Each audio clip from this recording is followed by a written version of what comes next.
a respeito de suas trajetórias de pesquisa. Sejam todos, todas e todes muito bem-vindos a mais um episódio do podcast do PPGLM da UFRJ. Eu sou a Rayane, eu sou doutoranda no programa e hoje eu tenho aqui comigo a Paula Gabriela Mendes Lima. A Paula é pós-doutoranda da linha de pesquisa de Filosofia Política no Departamento de Filosofia da UFMG, doutora em Filosofia Política pela UFMG, mestre e bacharel em Direito pela mesma instituição. Atualmente é também consultora em Direito Constitucional da Assembleia Legislativa do Estado de Minas Gerais. Suas principais áreas de interesse são filosofia política, teoria do direito e direitos humanos. Olá, Paula, seja muito bem-vinda. Olá, Rayane, obrigada. Estou muito feliz de estar aqui, desse convite, né, de abrir essas portas. Agradecer o PPGLM de ter esses podcasts para a gente conversar um pouco sobre as nossas pesquisas. E agradeço muito a oportunidade. Nós que agradecemos você ter aceito o convite. Hoje nós vamos falar um pouquinho do Tocqueville, do seu pensamento e da tese de doutorado da Paula, que foi sobre esse autor, né? O título da tese de doutorado dela é Do Interesse à Paixão na Política, uma trajetória filosófica de Alexis de Tocqueville, tese que foi publicada este ano no formato de livro pela editora Apris. Né, Paula? Parabéns pela publicação do livro. Obrigada, Rayane. Eu fiquei muito feliz porque esse livro é o resultado de uma tese, da minha tese, como você disse. Tem o prefácio do professor Newton Binhoto, que foi meu orientador, e tem a segunda orelha escrita pelo professor Marcelo Jasmin, que é um grande interlocutor, a nossa referência, né, no pensamento tocqueviliano. Então, eu estou muito feliz com a publicação desse livro. Então, Paula, você poderia contar para a gente um pouquinho quem foi Alexis de Tocqueville? Sim, Alex Tocqueville não é um autor que a gente tem muita intimidade na filosofia, né? Então, acho bacana a gente começar falando um pouquinho dele. Tocqueville é um autor do início do século XIX, ele nasceu em 1805, ele é filho de uma família da aristocracia da região da Normandia, né? Seu pai foi preso na época da Revolução, o avô foi guilhotinado, e na época da Restauração, Tocqueville acompanhou a reascensão do pai em algumas funções políticas, em alguns departamentos na França. Nesse momento, já na juventude, já percebeu que não havia muita estabilidade da aristocracia, né? Não era mais um status social fixo, estabelecido. Havia instabilidade, havia tensões ali. Tocqueville fez direito em Paris em 1823, ele entrou na magistratura e conheceu um amigo chamado Gustave Belmont, os dois eram juízes, e eles decidiram fazer uma viagem na França. Tinha questões políticas ali, para eles saírem da França nesse momento, e a ideia deles era estudar o sistema penitenciário norte-americano. Com isso, eles foram numa missão oficial, tiveram acesso a dados, conversaram com homens políticos, né? Mas, na verdade, o que o Tocqueville queria era entender o que estava acontecendo nos Estados Unidos, o que era essa nova sociedade, né? Ele já tinha percebido a instabilidade da sociedade aristocrática, então ele queria conhecer essa nova sociedade. Tocqueville, então, em 1835, ele escreve o livro 1 de A Democracia da América, escrevendo o que ele viu nessa viagem, né, que durou quase um ano. Nesse primeiro livro, ele narra as instituições, narra o contexto social. Mas é preciso tomar muito cuidado já na leitura desse livro, porque não é uma leitura neutra, ele não está só descrevendo uma sociedade, um sistema institucional. Ele está dizendo ali que naquele momento o único caminho que era possível era o da democracia, né? Então hoje parece natural escutar isso, de que naquele momento o caminho era a democracia, mas ele está afirmando no início do século XIX, no momento em que as pessoas ainda estão acreditando que elas podem retomar uma aristocracia. Ele está fazendo um posicionamento político, né? Ele é um nobre, né, Paula? Ele é um nobre, reconhecendo isso. Sim, sim. Um nobre que nunca deixou de demonstrar a nostalgia que ele sente em relação aos privilégios, mas percebendo claramente que a sociedade caminhava para esse processo democrático. Tocqueville não é um defensor da democracia, mas para ele era inevitável pensar o que estava chegando de novo, essa nova sociedade, né? No livro 2, em 1840, ele vai escrever mais sobre os sentimentos e opiniões, vai descrever um pouco quem que é esse homo democráticos que está surgindo. E ele faz reflexões sobre o sistema dos Estados Unidos, sobre os homo democráticos franceses, ele faz uma comparação. É um livro mais filosófico, que tem teses mais postas. Depois, com esses 2 livros, ele consegue um destaque político e ele faz uma campanha na região dele e se eleger como deputado da Assembleia Nacional. Ele é eleito, ele é o deputado no momento em que está tendo as jornadas revolucionárias de 48. E ele também, depois, ele é ministro dos negócios estrangeiros, a sua ação como ator político. Ele escreve, então, sobre esse momento, um livro que chama Lembranças de 1848, em que ele vai analisar as causalidades desse fenômeno de 48, em que ele fala, claramente, ele era ator e testemunha, ele estava vendo o que estava acontecendo. Esse livro ele tem uma reconstituição muito importante no pensamento de Tocqueville, mais do que para mim entender a Revolução de 48, o livro serve para a gente entender o pensamento tocqueviliano. Depois disso, ele já não mais na política, isolado, escreve O Antigo Regime e a Revolução, tentando entender as causas da Revolução Francesa. Então, basicamente, se a gente não pensar em cartas, rascunhos, né, as obras principais de Tocqueville é isso: Democracia da América 1 e 2, Lembranças de 48 e Antigo Regime e a Revolução.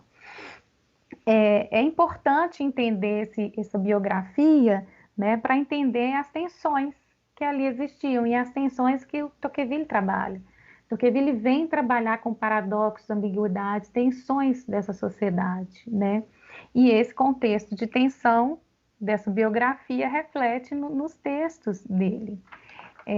Em geral, basicamente sobre a biografia, é importante entender isso, como ele escreve e em que momento ele está quando ele escreve. Então, um comentário sobre isso que você falou, parece que ele tem uma posição privilegiada para pensar a democracia, assim, uma impressão que eu tenho, porque ele, como fazendo parte da nobreza, e nesse momento de transição do antigo regime para um momento pós-Revolução Francesa, e com a Revolução Americana nos Estados Unidos, que ele visita o país e vê, né, uma democracia que ele considera consolidada nos Estados Unidos. Então, assim, porque eu comecei a ler a democracia na América e eu vejo que ele faz comparações assim, entre a democracia e a aristocracia. Então, é como um olhar externo à democracia que a gente não tem porque a gente não viveu outra forma de governo, assim, nós contemporâneos brasileiros.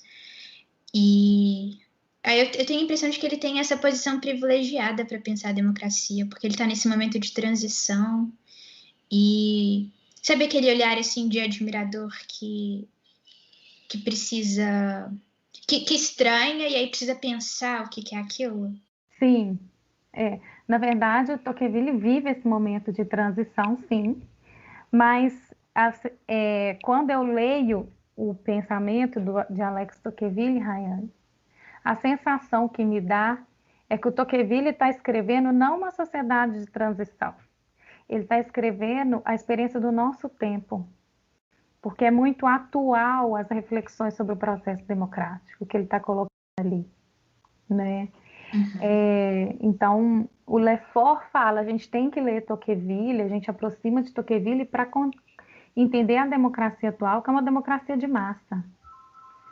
Então, ele traz uma experiência do nosso tempo, não necessariamente desse momento de transição, né? Claro que o fato dele estar ali percebendo as idiosincrasias, as ambiguidades, faz com que ele tenha reflexões que talvez a gente não conseguiria ter nesse momento, né? Ele está ali vendo a aristocracia perder os privilégios. né? E é muito importante entender na relação entre os Estados Unidos para ele e a França. Os Estados Unidos para ele, eu falo que ele é um conceito e um mito. Ele é um conceito porque ele traz uma definição de um tipo ideal de democracia.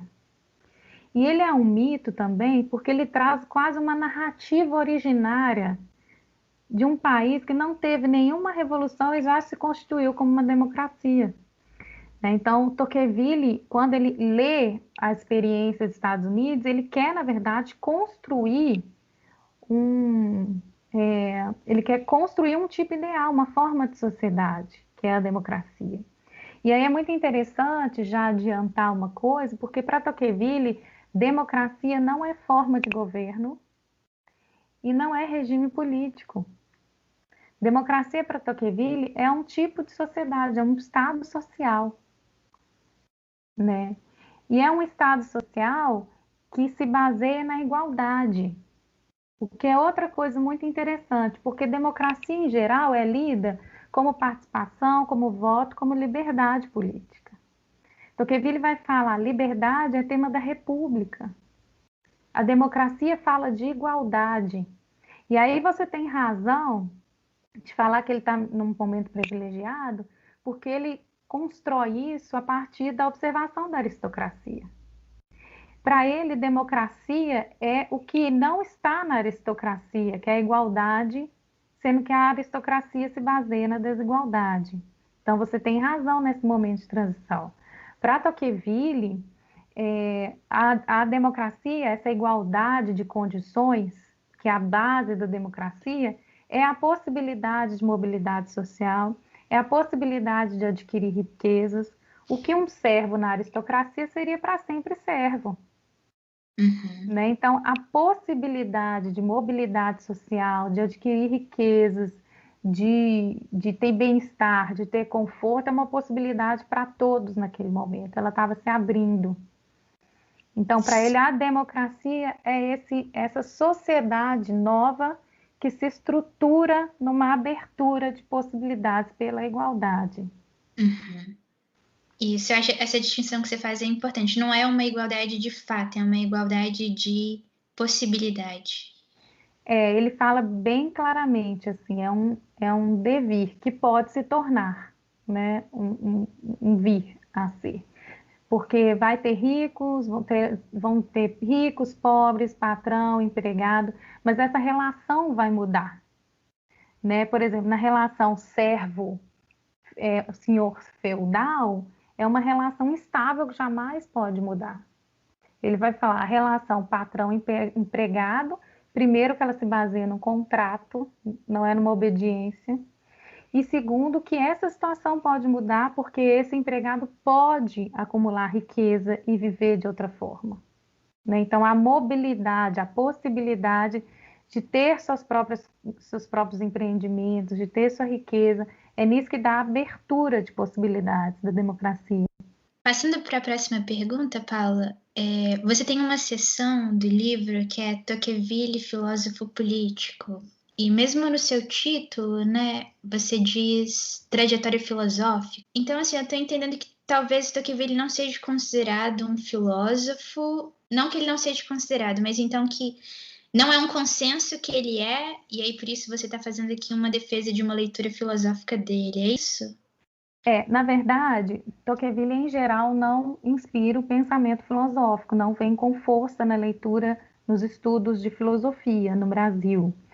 Né? Ele é muito abrangido na ciência política, na sociologia, na história, mas em meados do século XX até o final do século XX, ele começa a ser lido na literatura e na filosofia política também, e especialmente na filosofia política francesa.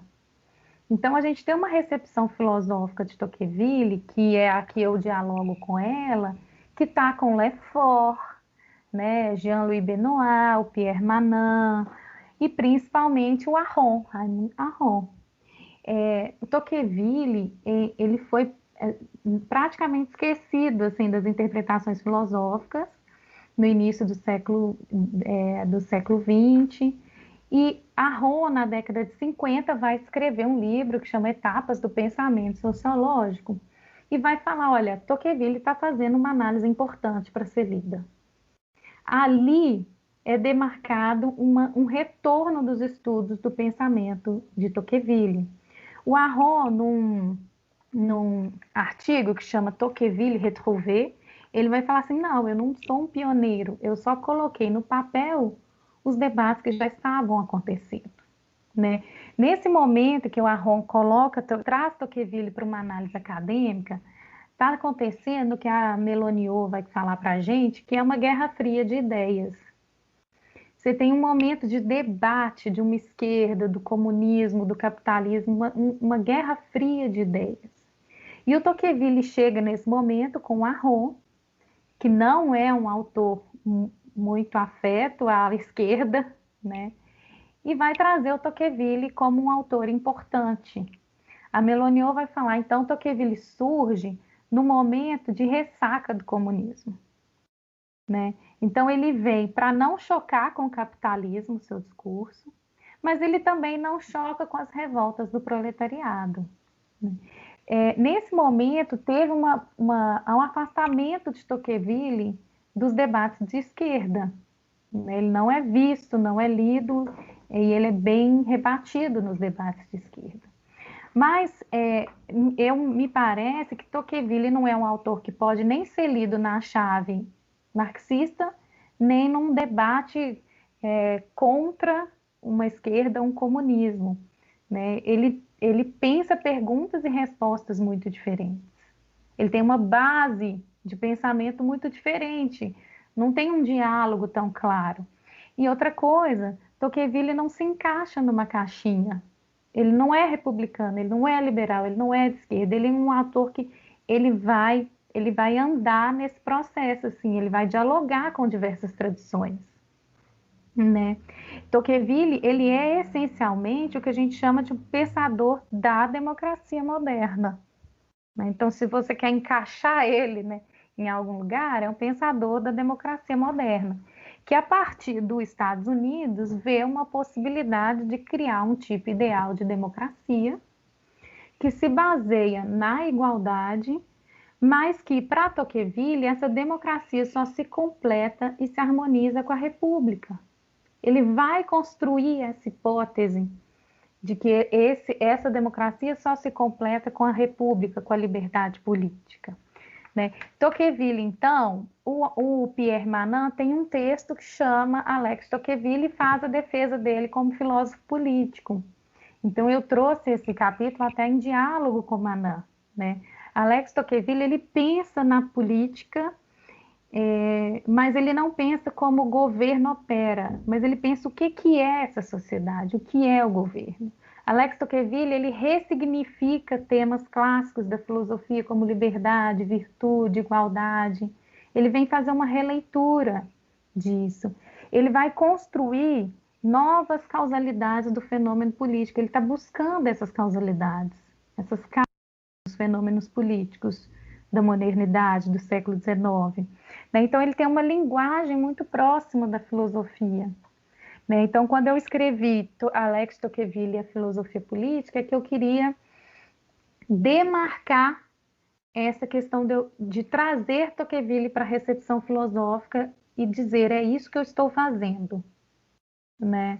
Trazer ele para essa recepção filosófica. Só um comentário, Paula. É que nós tivemos uma palestra umas semanas atrás com a professora Maria Isabel Limongi. Uhum. Ela colocou Maquiavel, Hume e Tocqueville nesse conjunto de autores que teriam uma gramática realista. Então, assim, já considero ele também como filósofo. Sim, eu tenho contato com a professora Maria Isabel Limongi, nós conversamos sobre esse texto, a gente teve a oportunidade de dialogar, e Tocqueville com Maquiavel, ele vai fazer o que o Léo Strauss vai chamar de filosofia política. Para o Léo Strauss, a filosofia política, ela tem a ver com você olhar a coisa pública, se aproximar da vida e fazer reflexões, né? É como se a filosofia política fosse o espaço de pensar a ação e a vida política a partir da vida humana e fazer reflexões sobre isso, né? Então, sim, Tocqueville entra nesse debate assim como Maquiavel, né? De forma um pouco ousada, no último, quando eu fui analisar o Lembranças de 48, eu fiz um diálogo do Tocqueville com Maquiavel, porque Tocqueville vai trazer um pouco a experiência do nosso tempo. É isso, falando de uma forma bem grosseira, assim, é aqui que estamos, né? Queira ou não, esse é o fato real da vida política. Né? O que que nós vamos fazer com isso? O que a gente pode construir a partir disso? Ele até tem propostas, mas a gente pode ousar, né? Mais do que ele, nesse sentido. Sim, parece que ali na Democracia na América ele está relatando o que ele viu nessa forma de organização, não só política, igual você falou, mas também social, como as pessoas vivem na democracia. Sim, e tem uma quantidade enorme de hipóteses políticas nessa descrição. Entendi. Né? Não é uma descrição pura. Uhum. É esse o cuidado que a gente tem que tomar. Porque ele está criando um posicionamento e ele está levantando hipótese e tese e está defendendo ali naquele livro. Né? Quando você lê de maneira muito inocente, né? Tem alguns autores que falam assim, é uma descrição institucional. É sim, mas é muito mais que isso. Uhum. Passando agora para o tema propriamente do seu livro, Paula, você pode contar para a gente um pouco qual que foi o seu percurso no livro e qual a sua tese? Sim. Na verdade, o livro foi escrito com uma preocupação que me chegou em 2013, que eu queria entender por que as pessoas estavam indo para a rua, né? Elas estavam numa ação política, um vulcão de repente, né, em erupção. E Tocqueville me ajudou a aproximar e a tentar ler um pouco mais isso. Para o Tocqueville, então, a gente tem uma sociedade de uma democracia que busca muita igualdade. Então, a minha preocupação na igualdade é ter a mesma possibilidade que a outra pessoa. Então, eu quero ter a possibilidade de crescer, eu quero ter a possibilidade de ter minha casa, de acumular fortunas. Né? O Tocqueville vai falar que o sentimento principal da democracia entre as pessoas é a inveja. Se meu colega tem um carro, eu falo, gente, eu também posso ter aquele carro. Né? O que acontece com isso, nessa base da igualdade da democracia, é que você tem homodemocráticos que são isolados mais na sua vida privada, são mais individualistas e são mais preocupados com o cotidiano, com os amigos próximos, com os familiares. Então, uma vida muito privada. Né? Atualmente a gente não tem, né? Eu falo como democráticos modernos, a gente não tem tempo para o espaço público. A gente está abraçado pela nossa vida privada. E o Tocqueville vai falar por que o corpo social não se desfaz?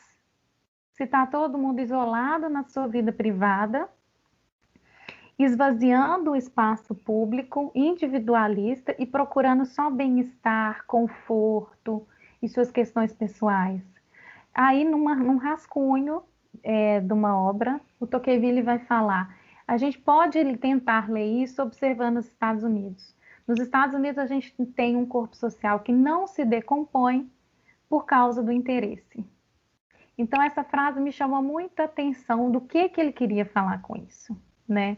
Tem uma categoria política, então, fundamental para a conservação do corpo político, como comunidade, como corpo político, que é a noção do interesse. Então, Tocqueville vai falar que o interesse impulsiona o agir político e a vida política. Mas ele não define o termo interesse. Dificilmente você vai encontrar uma definição bastante expressa no pensamento tocquevilliano. Tem posso ser que as pesquisas achem mais, mas eu vi um conceito só, que é o de estado social, mas enfim. Então, o interesse, ele não tem uma definição expressa e, ao mesmo tempo, ele não é um conceito monolítico. O que significa isso? Tocqueville apresenta ele com várias semânticas durante o seu pensamento. Então, eu percebi que não adiantava eu querer entender o conceito de interesse. Havia várias semânticas desse conceito. Então, a pesquisa partiu da ideia de que eu precisava compreender o que são esses interesses que impulsionam a ação política, que fortalecem o corpo coletivo na democracia, né? Então, eu começo com o livro 1, e aí o livro 1 é um livro mais difícil de trazer conceitos filosóficos, porque tem uma descrição institucional muito forte, né? Como a gente conversou. E no livro 1 ele vai trazer para a gente, eu fiz mapas de significados para conseguir pensar o que Tocqueville estava falando em cada um. Ele vai trazer para a gente o que é um interesse particular, o que é um interesse comunal e o que é um interesse nacional. Nesse primeiro momento, Tocqueville vai falar que o interesse privado, o interesse particular, é o único móvel do coração humano. É a ação principal, é o fundamento principal de ação do homem na sociedade. Esse é o interesse privado, né? E ele vai falar que o interesse privado são as necessidades, os desejos mais imediatos. E aí todas as consequências disso, né? A gente acaba de adquirir algo que a gente queria e imediatamente a gente quer outra coisa. Então ele vai falar da inquietude do homem e como isso é difícil para a estabilidade dos empreendimentos políticos. Enfim, ele vai refletir sobre esse interesse das massas. Ele vai falar do interesse comunal. O interesse comunal é o interesse das comunas, né? Que são as comunas da Nova Inglaterra. Daquele momento, os Estados Unidos eram divididos em regiões, e as comunas são pequenas comunidades. Ali as pessoas iam pessoalmente participar dos negócios públicos e estabelecer o que seria acordado para aquela comuna. Então, o interesse comunal, ele é esse interesse de um corpo político determinado, né? Outro interesse que ele também vai falar, que vai conseguir fazer essa união do corpo político, é o interesse nacional. O interesse nacional para Tocqueville tem a ver com fortalecer o interesse das pessoas de ter ordem e tranquilidade para usufruir dos que consomem, do seu bem-estar, proteção da sua família. Então, no interesse nacional, tem as atribuições do governo federal, da União, de proteção bélica, de armamento. Então, o interesse nacional é a proteção da ordem, né? No livro 2, ele vai falar mais do homo democráticos, quais interesses esse homem tem. E ele vai falar da questão das ideias gerais, da adesão que o homo democráticos massificado adere à opinião pública. Ele vai falar do interesse bem compreendido, que é a união entre o interesse privado e o interesse comum. Aí ele não está falando de interesse comunal, ele está falando de interesse comum, de forma que a pessoa entenda o que é um interesse privado, o que é um interesse comum e consiga unir esses dois interesses. E ele vai falar de interesses pelas coisas mais simples materiais. O homem democrático não está preocupado com obras de grande espírito. Ele não quer uma grande obra de arte, ele quer pequenas coisas, pode ter pouca qualidade, mas que ele possa comprar. Ele não quer perder tempo com uma obra gigantesca, né? E, por fim, na tese, eu fui ver se esse diálogo com a categoria do interesse estaria em outras obras do pensamento tocqueviliano. Quando eu fui ler Lembranças de 1848, eu percebi que ele praticamente não usava essa categoria do interesse. Né? Quando ele foi para a França e viveu o movimento revolucionário, o momento de 1848, 49, ele percebe que o que tem ali são paixões, desejos, afetos de diversas facções. Você não tem a estrutura do interesse. E aí eu aproximo ele muito de Maquiavel, né, que vai trazer a ideia dos humores no campo político. O que você tem são humores, afetos. Ali você tem uma sociedade real de uma democracia em consolidação, né? E aí o que ele vê é mais um discurso sobre as paixões na política, as paixões revolucionárias, a emoção popular, a ação desinteressada. Então, o meu processo durante a tese foi entender como essa categoria política se dá para a composição do corpo político, que categoria pode ser utilizada para manter um corpo político numa sociedade democrática, como democráticos tão individualistas, e construo a tese a partir do percurso de Tocqueville mesmo. Né? Na Democracia da América, ele constrói a noção de interesse como categoria fundamental para essa conservação. E lá no Lembranças de 48, para ele, que mantém o corpo político são as paixões e os afetos. Né? Ali você não tem instituições livres, pouco se cita o interesse. Então, o livro chama Interesse a Paixão na Política, do interesse à paixão, não porque eles se contradizem, mas porque é esse o percurso da trajetória filosófica dele em relação ao corpo político. Entendi. Mas você acha que ele acha que o ideal seria unir de alguma forma um pouco das duas coisas, o interesse e a paixão? Na verdade, aí é uma intuição de pesquisadora. O Tocqueville não gosta muito das paixões revolucionárias como algo que move o campo político, porque para ele o que está acontecendo na França são ações irrefletidas que não têm nenhuma educação política por trás e que não têm instituições livres que sustentem o Estado. Então, a minha intuição é de que ele não faz uma defesa dessa categoria política, não. Mas ele constrói a ideia, por exemplo, mais famosa dele, que é de interesse bem compreendido, é uma possível solução para os riscos da democracia. Né? Então, ele não traz isso claramente, mas intuitivamente, me parece que a afinidade dele com o interesse é muito maior do que com esse processo das paixões revolucionárias. Uhum. E você pode voltar um pouco nessa noção de interesse bem compreendido? Você falou que é quando o interesse particular e o interesse comum se coincidem? Na verdade, eles não se coincidem, mas eles começam a andar juntos. O interesse bem compreendido é uma doutrina filosófica. Né? Ele é composto de vários elementos do pensamento tocqueviliano. Então, acho até bom voltar mesmo, assim, não é uma coisa que você pode falar tão rápido, né? A ideia que Tocqueville quer unir o interesse particular e o interesse comum, sendo que é possível entender o que é interesse particular, interesse comum, e entender a importância deles andarem juntos. É como se fosse algo que a gente racionalmente compreendesse, né? Alguns autores vão falar que é um egoísmo esclarecido. Vou explicar um pouquinho o que é, né? Então, deixa eu voltar um pouquinho nos elementos para ficar bem mais claro o interesse bem compreendido. Tocqueville vai falar que o que move o Homo democráticos é o interesse particular, que são os sentimentos pelos interesses do momento, a busca por satisfazer suas necessidades daquele momento, os pequenos desejos, ambições.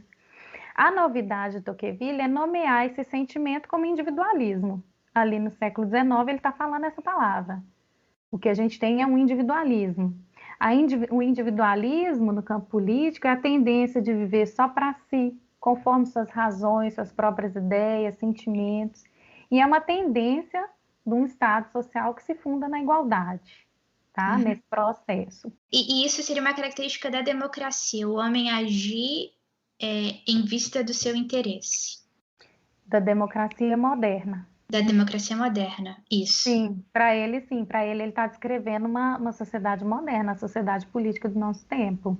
Né? Aí você estava falando do interesse particular, que ele vai dar o nome de individualismo. Isso, o interesse particular, que é esse sentimento de querer as coisas para si, para o seu bem-estar, um sentimento de viver para si, de viver conforme as suas razões. No individualismo, ele vai diferenciar o individualismo do egoísmo. E ele vai falar que o egoísmo é algo irrefletido. Você quer porque é seu. No individualismo, ele vai falar que é uma ação refletida, é um juízo racional sobre como eu devo viver. É como se eu aprendesse que vivendo assim eu consigo fazer meus empreendimentos, eu tenho que me concentrar nos empreendimentos comerciais, industriais nessa época. Então, é um juízo refletido de que eu também não preciso de ninguém, né? Ele vai falar, é um vício porque é um juízo errôneo, mas é um juízo racional. As pessoas estão pensando nisso e fazendo uma escolha, né? Não é igual um egoísmo, ele vai diferenciar egoísmo do individualismo.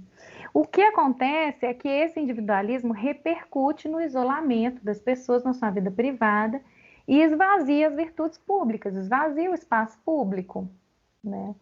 Como que a gente vai envolver esse homem no espaço público? E aí ele vai citar o que os Estados Unidos faz. Você primeiro vai obrigar esse homem a participar dos pequenos negócios da comunidade. Ele vai conseguir compreender a importância do outro até para a prosperidade da sua comunidade. E vai conseguir, com o tempo, tomar gosto pela participação. Sempre entendendo que ele se move pelos seus interesses, mas que tem um interesse comum importante de ser construído para a prosperidade do todo, né? Como se a prosperidade do todo fosse também minha prosperidade, ou, né, a solução que der para o todo vai trazer determinado conforto para mim. Então, é a construção de algo muito racional, né? E aí o Tocqueville vai falar que o interesse bem compreendido é isso, é entender o que é seu interesse privado, o que é o interesse comum, saber claramente o que é um e o é outro e deixar eles andarem juntos, né? Por isso o interesse bem compreendido, muitas pessoas, os intérpretes vão ler como egoísmo esclarecido, né? Mas o Tocqueville vai falar que é uma construção que com o tempo vai vir o gosto por essa participação. E aí tem duas coisas importantes. Tocqueville vai falar sobre a necessidade de honestidade desse homem. Ele vai falar sobre o papel da religião nas bases dos domicílios de cada um, trazendo valores. Ele vai falar sobre o processo de educação política, né? Então, ele constrói uma doutrina que tem condições para poder se executar, né? E uma delas são as luzes trazidas pela educação política, a moral trazida pela família, pela religião. Então, ele está construindo uma doutrina que tem um lugar, né, que vem dos Estados Unidos nessa época, mas trazendo uma possível solução, né, que é essa, você sabendo que você precisa de algo, mas que o outro também precisa, nós vamos começar a conversar para construir um interesse comum. Isso é um interesse bem compreendido de forma bem rápida, né? Porque a gente tem livros sobre isso. Ficou mais claro para mim agora, que eu nunca tinha entendido direito o que era. Que bom. Paula, para terminar, eu queria te perguntar por que ler Tocqueville hoje, qual a relevância do pensamento dele para a gente pensar a nossa democracia? Primeiro, eu queria terminar, né, fazer essa conclusão falando que eu estou muito feliz porque as pessoas estão estudando Tocqueville hoje. Primeiro, porque Tocqueville ele faz uma análise da experiência do nosso tempo, né? É o que é, né? É a verdade dos fatos, né? Como traz o Maquiavel. Ele está fazendo uma análise de uma democracia que é a nossa atual, né? E Tocqueville tem duas coisas que para mim é fundamental. É você entender que você pode amar a igualdade na democracia, mas que ela só se completa com a liberdade, né? Ela só se completa com a participação, né? Não adianta você querer só o seu conforto, sua vida privada e não cuidar da coisa pública, porque quando você não faz isso, você esvazia o espaço público e deixa esse lugar vazio, que para Lefort, né, ele vai trabalhar, esse lugar vazio deixado, ele pode ser ocupado por um déspota, por um demagogo, né, por alguém do Ministério Público, enfim. Vai estar ali ocupando um espaço que nós estamos deixando, que a gente está deixando vazio. Então, a gente tem que conversar sobre isso, a gente tem que, eu sinto que é importante ver, né? E, para além disso, Tocqueville também traz uma discussão muito importante sobre as associações, sobre o júri, sobre várias formas de participação, porque é isso, assim, a gente quer o nosso conforto, a nossa vida privada, mas a gente precisa entender que isso só se completa e não vira uma cilada se a gente completa isso com a liberdade política. Muitíssimo obrigada, Paula, por ter aceito o nosso convite. Obrigada a você. Foi ótimo conversar com você um pouquinho sobre esse autor tão instigante. Um abraço